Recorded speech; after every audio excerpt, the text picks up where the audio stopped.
व्याख्या कर दी और श्रीमद् भागवत जी के रूप में प्रकट कर दिया। नारद जी ने कहा कि भगवान की कथा कीर्तन की इतनी महिमा है व्यास जी कि कोई अत्यंत सामान्य प्राणी यदि भगवान की कथा कीर्तन सत्संग का आश्रय ले ले तो बोले वहीं से उसका कल्याण हो जाएगा।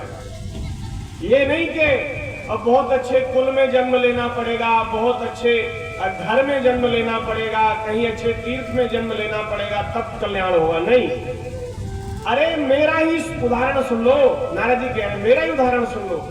मैं पिछले जन्म में दासी का पुत्र था, एक ब्राह्मणों की दासी थी और उसका पुत्र था। वे मेरी माताजी ब्राह्मणों की सेवा करती, वहां झाड़ू बुहारू लीपा पोती उनके झूठे बर्तन मांजती थी। तो मैं क्या करता था कि उन महात्माओं की जो झूठन पात्र में रह जाती थी उसको पा लेता था। मेरी महात्माओं में श्रद्धा हो गई। श्रद्धा कैसे हुई? वे महात्मा जहां रहते वहां भगवान के चरित्रों का गान करते थे, भगवान की कथा कहते थे।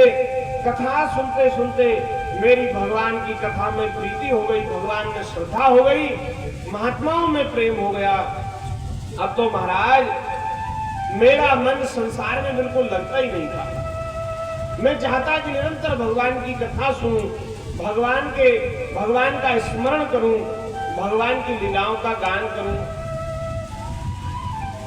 और महाराज काल की महिमा, मेरी माता जी तो चल बसी, सर्पदंश के कारण सांप ने उनको डस लिया। माता जी का असमय में देहांत हो गया और अब तो मैं स्वतंत्र हो गया। पहले तो मैया बड़ा लाड़ करती, स्नेह करती, घर से बाहर जाने नहीं देती। अब तो मैं नगर को छोड़ करके जंगल में चला गया और वहां वृक्ष के नीचे बैठ करके मैंने भगवान का ध्यान किया और ऐसा ध्यान में मन लगा कि साक्षात प्रभु ध्यान में प्रकट हुए और एक झांकी दिखा करके भगवान अंतर्धान हो गए। मैं व्याकुल हो गया और मैंने व्याकुल होकर के भगवान को पुकारा। उस समय आकाशवाणी हुई कि इस जन्म में तुमको इतना ही दर्शन होगा, इस जन्म में तुमको इतना ही दर्शन होगा, बाकी आप ये शरीर जब आपका पूरा हो जाएगा तो उपासना के द्वारा, भजन के द्वारा आप जन्म मृत्यु के चक्र से छूट जाएंगे और अगले जन्म में बोले वही मैं नारद हूं जो दासी का पुत्र था। महात्माओं का संग का प्रभाव, भगवान की कथा का प्रभाव कि मैं ब्रह्मा जी के पुत्र के रूप में प्रकट हुआ।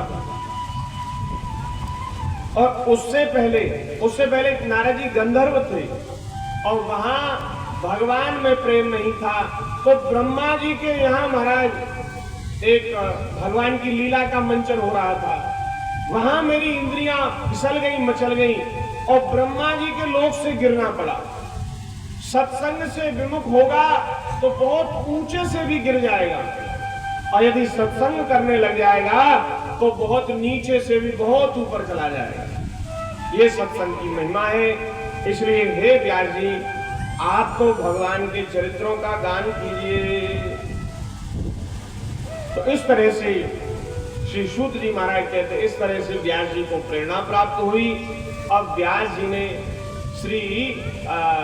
श्रीमद् भागवत जी की रचना करी और रचना करने के बाद उन्होंने विचार किया कि मुझे इसको किसको सिखाना चाहिए, भागवत जी मैं किसको प्रदान करूं, कौन इसका अधिकारी है।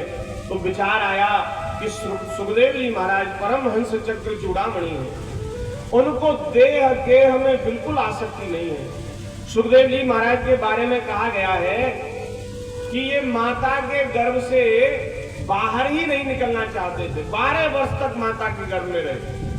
इनके पिताजी व्यास जी ने इनसे कहा क्यों भाई तू बाहर क्यों नहीं आता? तो बोले महाराज यहाँ हूं तो भगवान की स्मृति बनी हुई है माता के गर्भ में, और जैसे ही मैं बाहर निकलूंगा तो बाहर तो भगवान की माया का विलास है, माया मुझको पकड़ लेगी और भगवान की स्मृति से मैं दूर हो जाऊंगा। व्यास जी ने कहा तुम चिंता मत करो, तो मेरे पुत्र हो, तुमको माया नहीं पकड़ेगी, निकल आओ। तो 12 वर्ष तक गर्भ में रहने के बाद श्री सुखदेव जी महाराज प्रकट हुए और सीधे ही ना महाराज नामकरण हुआ न जात कर्म हुआ, અને यज्ञोपवीत हुआ। सीधे ही महाराज ना कोई शरीर पे वस्त्र है, जन्म लेते ही ग्रह का त्याग कर दिया, जंगल की ओर चल दिए। व्यास जी कह रहे पुत्र पुत्र कहां जा रहे हो? पिताजी मुझे माया ने तो स्पर्श किया नहीं आपकी कृपा से, अब माया ने स्पर्श नहीं किया तो मैं घर में क्यों रहूंगा? मैं तो जंगल में रहकर, वन में रहकर भगवान का आराधन करूंगा, भगवान का भजन करूंगा। जो माया में लिप्त हैं उनका ही घर गृहस्थी मन लगता है महाराज। जो माया से मुक्त हो जाते हैं फिर संसार में उनका मन नहीं लगता। छोड़ छाड़ करके चल दिए। व्यास जी पीछे पीछे भाग रहे हैं।